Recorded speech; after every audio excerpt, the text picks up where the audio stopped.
میرے دوست نے 4-5 روز بعد مجھے ایک پرائیویٹ فارم کا پتہ دیا اور کہا کہ اس کے مینیجنگ ڈائریکٹر کو پرائیویٹ سیکٹری کی ضرورت ہے۔ اس نے یہ بھی بتایا کہ وہ شریف آدمی ہے۔ میں دوسرے دن اس کے دفتر میں گئی۔ وہ شکل و صورت سے ہی شریف اور نیک لگتا تھا۔ عمر 55 اور 60 کے درمیان ہوگی۔ میں اس کے کمرے میں داخل ہوئی تو وہ پہلے چونکا، پھر مجھے پھٹی پھٹی نظروں سے دیکھنے لگا۔ میں نے اپنا تعارف کرایا تو وہ بدع کر نارمل حالت میں آ گیا۔ مجھے بیٹھنے کو کہا اور ہکلا کر بولا، جی ہاں، مجھے ایک پرائیویٹ سیکٹری کی ضرورت ہے، لیکن مشکل یہ ہے کہ میرے ساتھ آپ کو کوئی مشکل پیش نہیں آئے گی۔ میں نے اس کی مشکل سمجھے بغیر کہا، میں BA تو نہیں کر سکی، تعلیم BA سے زیادہ ہی اچھی ہوگی، میرا کام دیکھ لیں، آپ کی مشکل کیا ہے؟ آپ برا تو نہیں مانیں گی؟ اس نے ایسے لہجے میں کہا جس سے صاف پتہ چلتا تھا کہ وہ چلاک نہیں ہے اور عورتوں کے معاملے میں اناڑی ہے۔ آپ کے دل میں جو کچھ بھی آتا ہے کہہ ڈالیں، میں برا نہیں مناؤں گی۔ میں مجبور لڑکی ہوں، اپنے سہارے کھڑا ہونے کی کوشش کر رہی ہوں، میرے دل میں کوئی ایسی ویسی بات نہیں ہے۔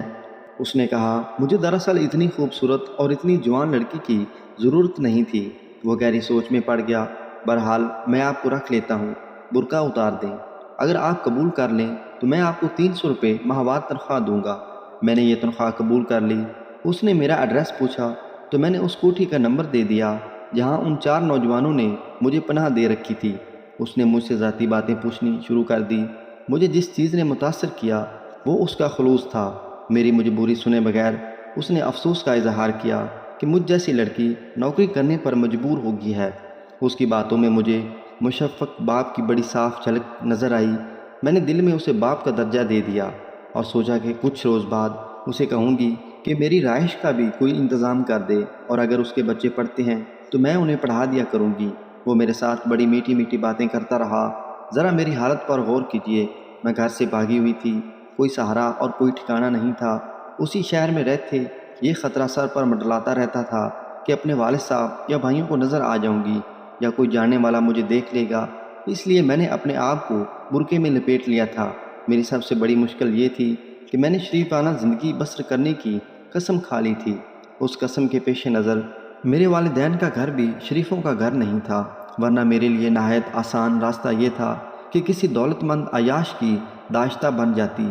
ہمارے ہاں ایسے لوگوں کی کمی تو نہیں، مگر میں نے اپنے آپ کو زنجیروں میں باندھ لیا تھا۔ ان حالات میں میری اندرونی کیفیت ایسی تھی جیسے میرے اندر گہرا زخم ہو گیا ہو یا دل میں کوئی ناسور ہو جو نہ پکتا ہو نہ پھٹتا ہو۔ اس کیفیت میں ہمدردی کا ایک لفظ بھی میرے دل کے ناسور کو تسکین دے دیتا تھا۔ اس میمر مینیجنگ ڈائریکٹر کی باتوں میں اور اس کے انداز میں ایسا ہی اثر تھا جس سے میری روح بھی سرشار ہوئی جا رہی تھی۔ میں نے اس سے پوچھا کہ میرا کام سمجھا دیں تو اس نے کہا، ساری عمر کام ہی کرنا ہے نا، میں دیکھ رہا ہوں تمہارے اندر گھبراہٹ، گھٹن اور خوف ہے۔ جب تک تم میرے پاس ہو میں چاہتا ہوں کہ خوش باش رہو۔ اور اس قسم کی بے شمار ہی باتیں تھیں جو اس نے ایسے مخلصانہ لب و لہجے میں کہی کہ میرے آنسو نکل آئے، اور میں نے بے قابو ہو کر کہہ دیا، میں بے ٹھکانہ اور ددکاری ہوئی لڑکی ہوں۔ مجھے اپنے سر پر آپ جیسے کسی بزرگ کے دست شفقت کی اور ایک چھت کی ضرورت ہے جو میرے گناہگار وجود کو دنیا کی نظروں سے چھپا لے۔ محترم، میں ایک بڑا گندا راز ہوں، آپ اسے اپنے سینے میں اور اپنی چھت تلے محفوظ رکھنا گوارا نہیں کریں گے۔ یہ میری ایک دکھتی رگ تھی جو میں نے اس کے ہاتھ میں دے دی۔ اس نے کہا، تمہیں کچھ دنوں بعد پتہ چلے گا کہ میں کیا ہوں۔ میں تمہیں تمہارے راز سمیت اپنے سینے میں چھپا لوں گا۔ بات ذرا کھل کر کرو، میرے دست شفقت کو اپنے سر پر سمجھو۔ اس کی بزرگی میرے اعصاب پر غالب آ چکی تھی۔ میں نے یہ تو نہ بتایا کہ میں ایک بچہ عیسائیوں کے ہاں جن کر بھاگ آئی ہوں، باقی سب کچھ اسے بتا دیا۔ نئی تہذیب نے جس طرح مجھے ڈنگ مارا تھا وہ تفصیل سے بتایا اور صاف الفاظ میں کہا، میں آپ کو صحیح طور پر نہیں بتا سکتی کہ میں اپنا جسم کتنے آدمیوں کو کتنی بار دے چکی ہوں۔ میں نے اسے دیکھا، اس کے چہرے پر کوئی تبدیلی نہیں آئی تھی۔ میں تمہیں پاک سمجھتا ہوں، تمہاری بدقسمتی یہ ہے کہ تم بہت خوبصورت ہو۔ میں جہاں دیدہ آدمی ہوں، اچھے برے لوگ دیکھے ہیں، اپنے تجربے کی بنا پر کہتا ہوں کہ خوبصورتی کئی طرح کی ہوتی ہے۔ تمہاری خوبصورتی میں اور تمہارے جسم میں جنسی کشش ہے۔ کوئی مرد تمہیں دیکھ لے تو وہ بے قابو ہو جاتا ہے اور تمہیں پا لینے کے لیے اپنی جان اور اپنی دولت داؤ پر لگانے کے لیے تیار ہو جاتا ہے۔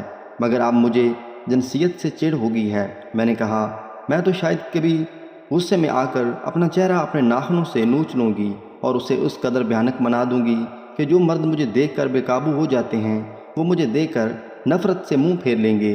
میرے ذہن میں ایک ترکیب آ گئی۔ میں نے اسے کہا، مجھ میں جو کشش ہے یہ بدکار ماحول کا اثر ہے۔ میں چاہتی ہوں کہ چہرے پر پاکیزگی کا تاثر پیدا کروں۔ آپ مجھے کوئی ایسا ورد یا وظیفہ بتا دیں جو میں پڑھتی رہا کروں۔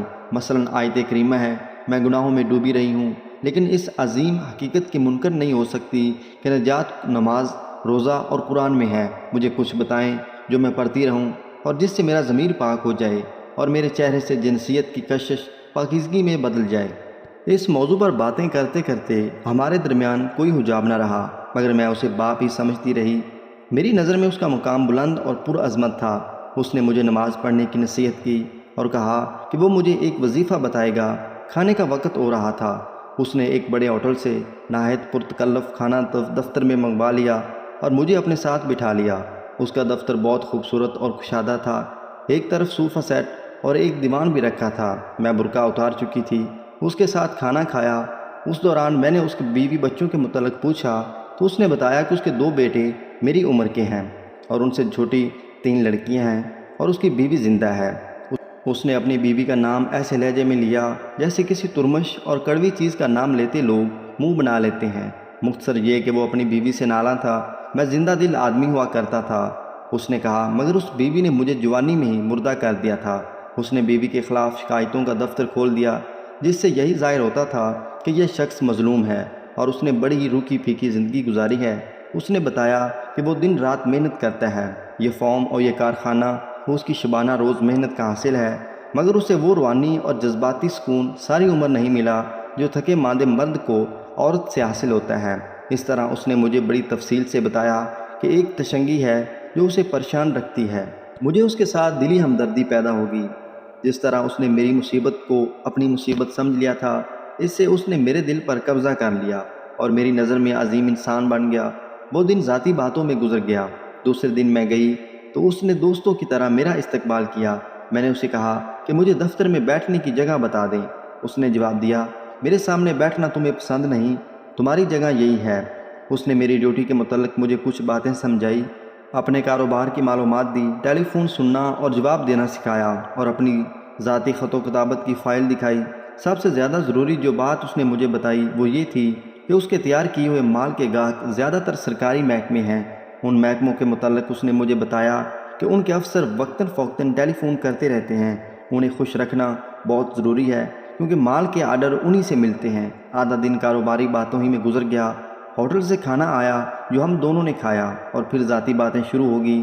میری ایک بات کو غلط نہ سمجھنا، اس نے کہا، تم نے اپنے دل کی باتیں میرے آگے رکھ دی ہیں اور میرے دل میں جو کچھ تھا وہ تمہارے آگے رکھا ہے۔ میں نے اتنی باتیں اور اس قسم کی ذاتی باتیں کبھی کسی سے نہیں کی تھی، لیکن تمہارے انداز اور باتوں میں سچائی اور غم دیکھ کر میں نے محسوس کیا ہے کہ تم اس قابل ہو کہ تمہیں اپنا ہمراز بنا لوں۔ میں کہنا یہ چاہتا ہوں کہ تمہیں صرف دیکھ کر میری وہ تشنگی ختم ہو جاتی ہے جو مجھے ہر وقت بے چین رکھتی ہے۔ مجھے ڈر ہے کہ تم غلط سمجھ بیٹھو گی، لیکن میں صاف وہ آدمی ہوں۔ میرے دکھوں کا علاج تمہارے پاس ہے۔ میں تمہیں جسمانی عیاشی کا ذریعہ نہیں بناؤں گا، تمہاری عزت کی حفاظت پوری طرح کروں گا۔ صرف یہ کرم کرنا کہ مجھے غلط نہ سمجھنا اور مجھ سے دور بھاگنے کی کوشش نہ کرنا۔ اس کا انداز ایسا تھا کہ اس کا ایک ایک لفظ میرے دل میں اترتا جا رہا تھا۔ وہ آخر میرا باپ تھا، میں اس سے کیوں بھاگتی؟ میں ایسی احسان فراموش تو نہیں تھی۔ میں نے ابھی اسے یہ نہیں کہا تھا کہ میری رہائش کا مسئلہ بھی حل کر دیں۔ یہ دن بھی گزر گیا، پھر ایک دوسرے کے پیچھے 4 دن گزر گئے۔ 5ویں دن کے 4 بج گئے۔ اس کے دفتر کا سارا سٹاف چھٹی کر گیا۔ اس نے اپنے چپڑاسی کو روکے رکھا۔ اس روز میں دیکھ رہی تھی کہ وہ اکھڑا اکھڑا اور تھکا تھکا سا تھا۔ میں نے پوچھا تو کہنے لگا، جسم کی تو مجھے پرواہ نہیں، ایسے لگتا ہے جیسے روح تھک گئی ہے۔ اس کا علاج میرے گھر میں ہونا چاہیے تھا، مگر میں گھر جانے سے گھبراتا ہوں۔ بیوی ایسا سلوک کرے گی کہ رہی صحیح سکت بھی ختم ہو جائے گی۔ اس نے بڑی دردناک سی آہ بھر کر کہا، لوگ کہتے ہیں کہ شراب تھکے ہوئے اعصاب کو سیلاب لیتی ہے، لیکن گناہ کرنے سے طبیعت گھبراتی ہے۔ وہ اٹھا اور صوفے پر جا بیٹھا۔ میرا وہ محسن تھا، مشفق تھا، اس کی یہ حالت مجھ سے دیکھی نہ گئی۔ اس نے مجھے اپنے پاس بلایا اور ہاتھ میرے سر پر رکھ کر انگلیاں میرے بالوں میں الجھائی، پھر اس کی انگلیاں میرے بالوں میں رینگنے لگی۔ اس نے کوئی غیر شریفانہ بات نہ کی، بلکہ کہنے لگا، یوں معلوم ہوتا ہے جیسے میں تم سے زیادہ دکھی ہوں، مگر تم بچی ہو۔ میں سوچتا رہتا ہوں کہ تمہارے دکھ کس طرح اپنے دل میں ڈال لوں، اور اس نے مجھے اس طرح اپنی قریب کر لیا کہ میرا سر اس کے سینے سے لگ گیا۔ اس نے اپنا منہ میرے بالوں پر رکھ دیا اور کہنے لگا، میں تصور بھی نہیں کر سکتا کہ کسی عورت کے بال اتنے دل نشین ہو سکتے ہیں۔ میں حیران ہوں کہ تم جیسے پھول کو سینے سے لگا کر دل میں حیوانی خیال کس طرح آ سکتا ہے۔ تم تو پھول ہو جس کی خوشبو روح پر نشہ طاری کر دیتی ہے۔ اس پر فی الواقع نشہ طاری ہوتا جا رہا تھا اور مجھے اس کی کوئی حرکت بری نہیں لگ رہی تھی، کیونکہ اس کی کوئی حرکت حیوانی نہیں تھی۔ کم از کم مجھے ایسا شک نہیں ہوا کہ اس کی نیت میں فطور ہے۔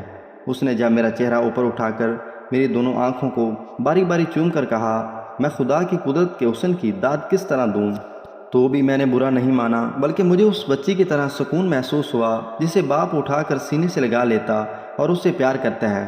پھر اس نے گال میرے گال سے لگا دیے اور ذرا سی دیر بعد اس کے ہونٹ میرے ہونٹوں پر تھے۔ میں نے پھر بھی کوئی مزاحمت نہیں کی۔ یہ پہلا موقع نہیں تھا کہ مرد کے ہونٹ میرے ہونٹوں سے ملے ہوں، مگر فرق تھا، بہت فرق تھا۔ ان ہونٹوں میں حیوانیت تھی اور یہ باپ کے ہونٹ تھے۔ مجھے یہ اطمینان بھی ہوا کہ اس نے مجھ پر جو احسان کیا ہے اس کے عوض اسے کچھ سکون دے رہی ہوں۔ اس کا احسان صرف یہ نہیں تھا کہ اس نے مجھے 300 روپے کی نوکری دی تھی، بلکہ اصل احسان تو یہ تھا کہ اس نے میرے دکھ اور درد کو اپنا درد سمجھا اور مجھے یہ کہہ کر ایک مقام دیا تھا، تم بے قصور ہو، تم پاک ہو۔ میں جب وہاں سے نکلی تو سورج غروب ہو رہا تھا۔ اس کی روح معلوم نہیں سکون پذیر ہوئی تھی یا نہیں، میری روح ہلکی پھلکی ہوگی۔